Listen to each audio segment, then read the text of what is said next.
Мој гостин во студиото денеска на темата која што ја најавивме со прилозите кои што ги погледнавте е господинот Гоце Трајановски, директор на јавното претпријатие за државни патишта. Добар ден и добре дојдовте.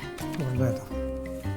На почетокот на 2025 година, поточно на 4 јануари, беше пуштен во употреба, како што најавивме, експресниот пат Крива Паланка Страцин. Патот е во должина од 25,5 км е дел од коридорот 8, а по Крива Паланка Страцин на 14 јануари се пушти во употребу уште еден експресен пат кој ќе го замени локалниот пат преку Кавадарци и ќе може многу полесно да се патува за Прилеп и за Битола. Всушност, со пуштање на овие делници се подобрува патната инфраструктура во земјава, но можеме ли да дадеме една генерална слика какви се патиштата во Македонија? Најнапред благодарам за поканата да присуствуваме да гостуваме на емисијава. Така? И на гледачите на Македонската радиотелевизија да споделиме одредени наши размислувања, видувања во однос на државните патишта. Состојбата на државните патишта во Македонија за жал не е добра, бидејќи се работи за патишта кои се многу поодамна направени и патишта на кои што не е инвестирано во нивната рехабилитација и затоа во следниот период треба да се ориентираме кон ова за да можеме да ја подобриме нашата патна инфраструктура. Некако пракса било во изминативе децени, да речем, можеби пракса и во посиромашните држави, да се прават нови делници, а на постојните да не се обрнува големо внимание, тоест да не се инвестира многу. Меѓутоа, сметам дека полека треба да ја менуваме таа пракса или таа навика барем во Македонија, за да би можеле да огромниот број на постојни патишта, помале бројот на ние што ги правиме, изразено во километри, за да можеме да ги подобруваме и граѓаните да се движат во побезбедни, поудобни и подобри патишта. Кога говориме за изградба, но и за реконструкција на патната мрежа во земјава, со оглед на тоа дека има патни правци, како што кажавте и вие, кои со години биле запоставени и се сериозна закана за безбедноста во сообраќајот, ви рекла 2025 година ќе биде голем предизвик за работа на оваа поле со цел подобрување на патната мрежа во земјава, но и да се засили темпото на работа и за една година да имам изградено повеќе километри патна мрежа од претходните години. Приходите што се слева во буџетот на јавното претпријатие државни патишта по основ на наплата на патарини и други приходи, морам да истакнам дека се враќаат како инвестиција во одржување, рехабилитација и изградба на патишта не само на државните, туку и на локалните преку префрлање средства во општинските буџети. Од што зависи темпото на работа и би сакала овде малку да се осврнете и на изградба на локалните патишта по општините. Темпото на изградба на патишта, на новите патишта, како и рехабилитација на постојните, многу зависни од политиката на владата, значи на државата.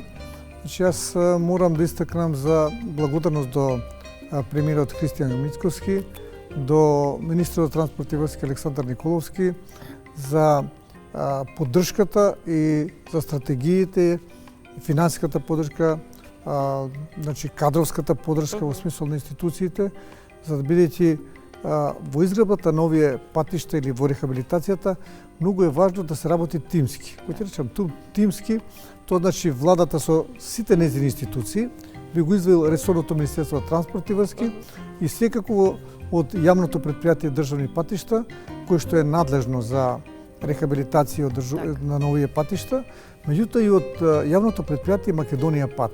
Значи, мора да работите тимски, мора да се работи координирано, мора да се работи плански и, би рекол, дури и стратешки, заради тоа што ние немаме стратешкиот план петогодишен е последниот напред 2012-2013 година. Треба да работиме и на тоа, за да знаеме следните 5 години што ќе правиме и како ќе одржуваме. Затоа тоа е една од факторите кои што влијае на побрзо извршување на работите кои што се во нашата надлежност. Меѓутоа исто така морам да напомнам дека многу зависи од менаџерскиот тим на јавното претпријатие кој што е задолжено за оперативно да ги реализира плановите за рехабилитација и изградбата на новите патишта.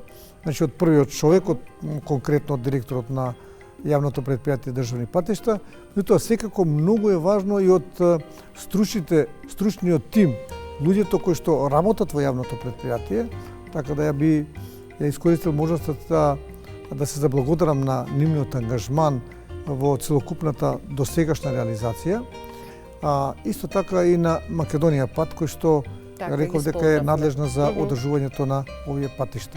Да, и би сакала да се надоврземе, нели, постојано говориме од отворање на нови, пуштање во употреба нови патни правци, автопати, меѓутоа што е со локалните? Да. Имате надлежности овде? Да, споменавте дека многу е важно да имаме една координација на сите институции. Јас не се доискажав до крај. Значи, многу важен фактор во сето ова се и општините, тоа е локалната самоуправа. За жал во Македонија, значи се уште имаме патни правци кои што поминуваат низ центарот на одредени градови, а се под државна надлежност и тоа се регионални патишта. Би го истакнал патот во Кавадарци. Значи, патот од Кавадарци поминува низ центарот на Кавадарци да се оди до Неготино. Тоа е под надлежност на јавното предпријатие државни патишта. Затоа, кога дојдов на функцијата директор на ова јавно предпријатие, одржавме состанок со многу од градоначалниците на кои што поминуваат или се блиску до нив државните патишта, да видиме кој е нивниот приоритет. Да нема префрлање на надлежност, секој да си ја работи својата работа. Да, значи покрај она што рековте дека им префрламе некаде околу 300 милиони денари на општините од средствата кои што ги прибира јавното предпријатие, ние работиме и на рехабилитација, би рекол, на овие патишта кои што поминуваат низ општините. Би истакнал дека во изминатиот период, за изминативе 6 месеци, кој што не е голем период, а сметам дека завршивме голема работа, го рехабилитиравме патот од Штип према Карбинци, исто така влезот во Свети Николе, рехабилитиравме доста добар дел од регионалниот пат кој што поминува низ Велес, значи низ општината Велес, исто така две улици, сега веќе не се патни правци, туку се улици во Кавадарци, заедно со градоначалникот Митко Јанчев кој учествуваше исто така со негови средства во делот таа рехабилитација. Исто така го рехабилитиравме патот од Вевчани до Белица и понатаму малку до уште едно населено место. Тоа беше нашиот допринос во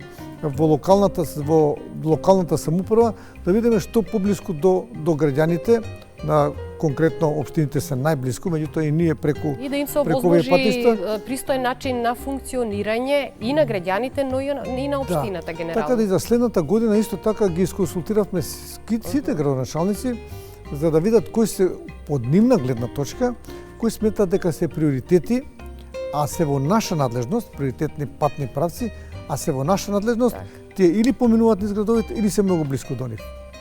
Изградбата на нова патна мрежа значително го подобрува квалитетот на сообраќајниците, го леснува патувањето, но и го скратува времето на патување и поврзување со одредени делови во земјата. Како тече изградбата на патниот правец Гостивар-Кичево, кој е дел од коридорот 8 кон Албанија? Станува збор за мегапроект кој што се реализира во последните 30 години, чие завршување се очекува во 2027 година. Ете, јас тука би поделил дека тој патен правец од Гостивар до Кичево, јас малку би го проширил, би рекол.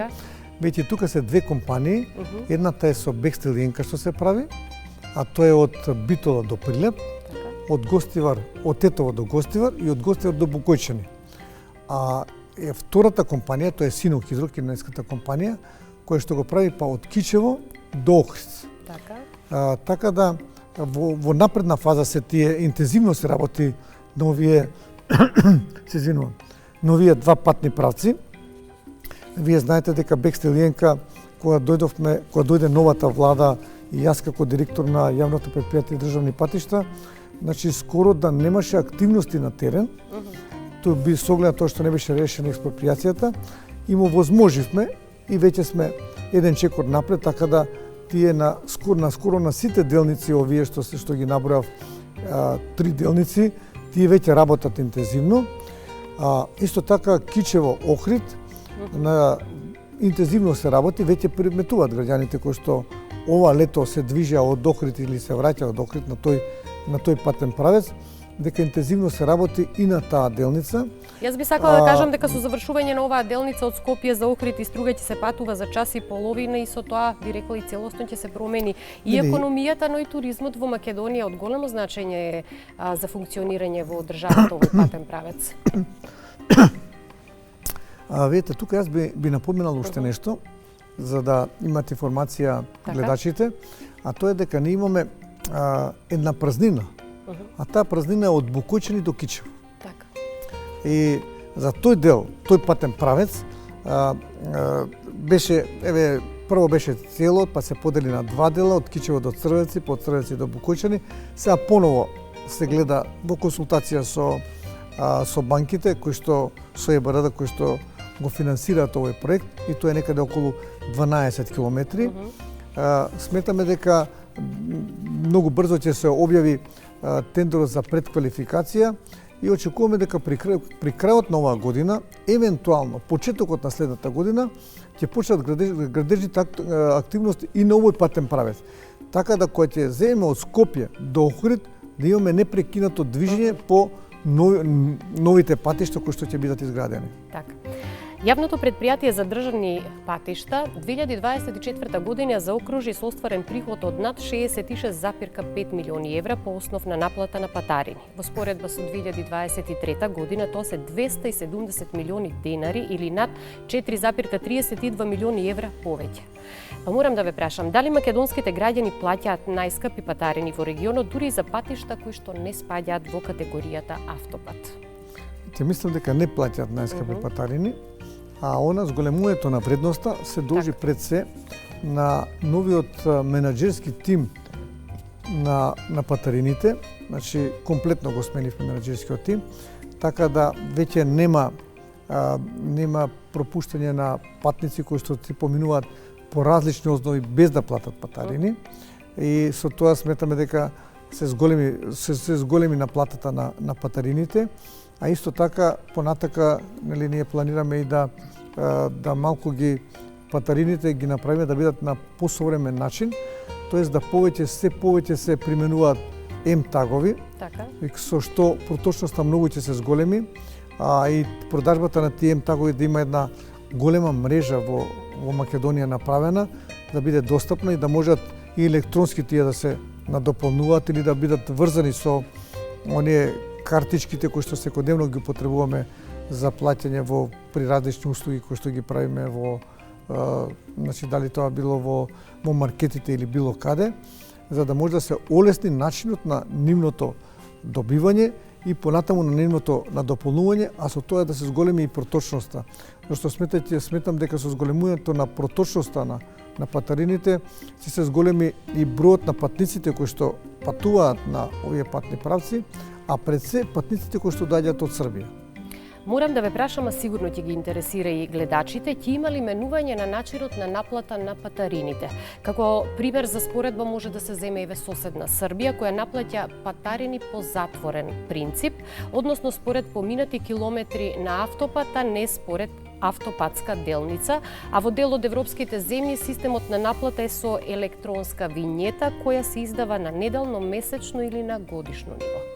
Видите, кој што спомнавте, има повеќе методи и повеќе начини на плаќање на патарина. Ние како нов раководен кадар на ова јавно предпријатие интензивно вака го пратиме тоа. Веќе сме во контакти и со Србија, и со Бугарија, и со Хрватска за начинот на плаќање на овие патарини, така да сметам дека до летото ќе имаме и еден подобар начин на плаќање на патарина. Како што споменавте и предходно, граѓаните почнаа да ги сваќаат придобивките од брзо и ефикасно поминување на наплатните патарини со М-карт и М-так. На наплатните станици на кои функционира електронската наплата, учеството на електронските уреди се движи од 28 до 40%. Меѓутоа, сепак мора да истакнеме дека 57% од учесниците во сообраќајот се уште преферираат да плаќаат во готовина, а 12,23% плаќаат со користење на платежни картички за наплата. Всушности, овие бројки го покажуваат и интересот на граѓаните и како ним им е полесно да функционираат, па во таа насока би ги направиле и промените на начинот на наплата во иднина доколку тоа се направи. Да, токму така. Значи, на граѓаните треба да им понудиме една голема мрежа на мрежа на продажни места или места кај што начин како да дојдат до ем-тагови, при тоа да се овозможуваат и попусти и привилегии за добивање на ем-таговите. Со тоа сметам дека ќе се зголеми бројот, како што реков и претходно, ќе се рапидно, значи многу ќе се зголеми бројот на корисници на ем-тагови и со тоа ние ќе се овозможи да многу полесно се биде протокол да биде поголем на возилата и многу побрз да биде на патарините во Македонија. Така да работиме на тој проблем и сметам дека пак ќе повторам уште еднаш дека пред одморите дека тој систем ќе го заокружиме. И стварно навистина се чудам како досега е останато е да купувате ем-тагови или во дирекцијата на јавното предпријатие или пак на патарините. Сето тоа представува пречка за граѓаните, представува проблем, па треба да дојде во јавното предпријатие или да застане на патарините, па да излезе, па да купи ем-таг, па да се врати. А вака, ако има една огромна мрежа од кај што може да ги купуваат тие ем-тагови, мислам дека многу повеќе ќе има луѓе. Покрај овие најавени патни правци, односно отворени патни правци за кои што зборевме, беа пуштени во функција предходните денови изминатиот период со почетокот на новата година, можеме да најавиме отворање, пуштење во употреба на уште еден патен правец веќе утре? Видите, не можеме веќе утре, меѓутоа можеме да кажеме дека патниот правец кој што е продолжение на оној патен правец од Градско до Дреново, практично од Дреново низ Дреновската клисура, со тунел на крајот при поврзувањето на постојниот пат, очекуваме пред одморите да биде и тој пуштен. Иако ќе беше пуштен, го напоменав и многу подамна тоа, меѓутоа со оглед на тоа што кога дојдов како директор на јавно предпријатие заедно со стручните луѓе од јавното предпријатие и со консултантите нашиот граѓанов факултет, констатиравме дека не, а тоа е по проект, меѓутоа проектот не бил добро направен, така да се прават корекции на косините, исто така ќе има отстранување на одредени карпести делови покрај патот, така да патот е веќе асфалтиран целосно, се прават еластичните огради, меѓутоа поради косините и овие карпести делови ќе се одложи уште неколку месеци, така да пред одморите сметам дека ќе го пуштиме тој патен правец. А исто така би напоменал и патниот правец од Кичево за Охрид. Значи од Врбјани до Ботун, веќе едната страна е асфалтирана, ќе се работи левата, ако сметаме од Скопје према Охрид, на десната веќе ќе почне во многу брзо да се асфалтира и тој дел. Ќе има прекин од Ботун до Климештани, а од Климештани до Охрид исто така левата страна е во голем процент завршена и на одредени делови се работи веќе и на десната страна. Тука кај Требениште има и еден надпатник кој што се прави и кој што ќе биде дел од идната клучка која што треба да биде према Ќафасан и од Ќафасан према Скопје и према Кичево. Во тој случај сметаме дека јас мислам дека со сигурност дека левата страна ќе биде целосно направена и пуштена во сообраќај во двата правца. Меѓутоа голема е веројатноста да во двата правци ние го пуштиме сообраќајот на овие делници што ви ги кажав. На самиот почеток најавив дека Македонија е на крстопат на југоисточна Европа и тоа всушност ја прави идеален транзитен и дистрибутивен центар за производи за европските пазари. Меѓутоа, меѓу другото, представува и транзитна земја на голем број инострански туристи кои што и доаѓаат во Македонија, но и проаѓаат да отидат во другите држави. Многу пати говориме дека туризмот треба да биде една од водечките гранки за економски развој на државата, по во таа смисла и добро развиена патна мрежа со сите стандарди кои што ги носи модерното време ќе придонесат да економски зајакнеме и бидеме вистински предизвик за сите оние кои што сакаат да инвестираат, да развиваат економија овде или генерално да транзитираат. Затоа и фокусот ви е ставен во наредната година на што е можно повеќе изградба на патни правци, нивно реконструирање, дали генерално или локално, за да може сето тоа да функционира како што треба. И токму така, и на почетокот го напоменав дека сепак ова е тимска работа, почнувајќи од владата, министерство, ресорните министерства и јавното предпријатие или јавните предпријатија, ако вклучиме Македонија пат. И веќе сега го правиме планот за раст, тоест планот за развој кој што ќе биде во следниот период. И ние се уште имаме патни правци на коридорот 8 кој што не е за и коридорот 8 кои што не се изградени. Ќе го напоменам дека тоа е патниот правецот кој што е од Куманово до Страцин. Значи од Романовце, практично пред Куманово, од десната страна се заобиколува Куманово и се прави и се оди на Страцин. Тој правец се уште не е пообичен пат, ниту е експресен, ниту е автопат, а е дел од коридорот 8, од меѓународниот пат кој што доаѓа од Бугарија преку Македонија, па треба да оди за Албанија. Исто така и оној дел кој што го напоменав, Кичево-Букојшани. Со тоа на некој начин ќе го заокружиме, меѓутоа се уште не е заокружен со оглед на тоа што треба да исто така да се направи и од Требениште, значи патот што е од Кичево за Охрид, на десно да се оди према Ќафасан и да се оди за Република Албанија. Значи тие патни правци треба да се оформат за да би можело да се движиме по нив. А исто така и постојниот коридор 10, исто така ќе треба да на одредени места да се направи сериозна реконструкција. Исто така триаголникот кој што е пред Скопје, тоа е триаголникот од Хиподром, Миладиновци, Петровец, пак Хиподром.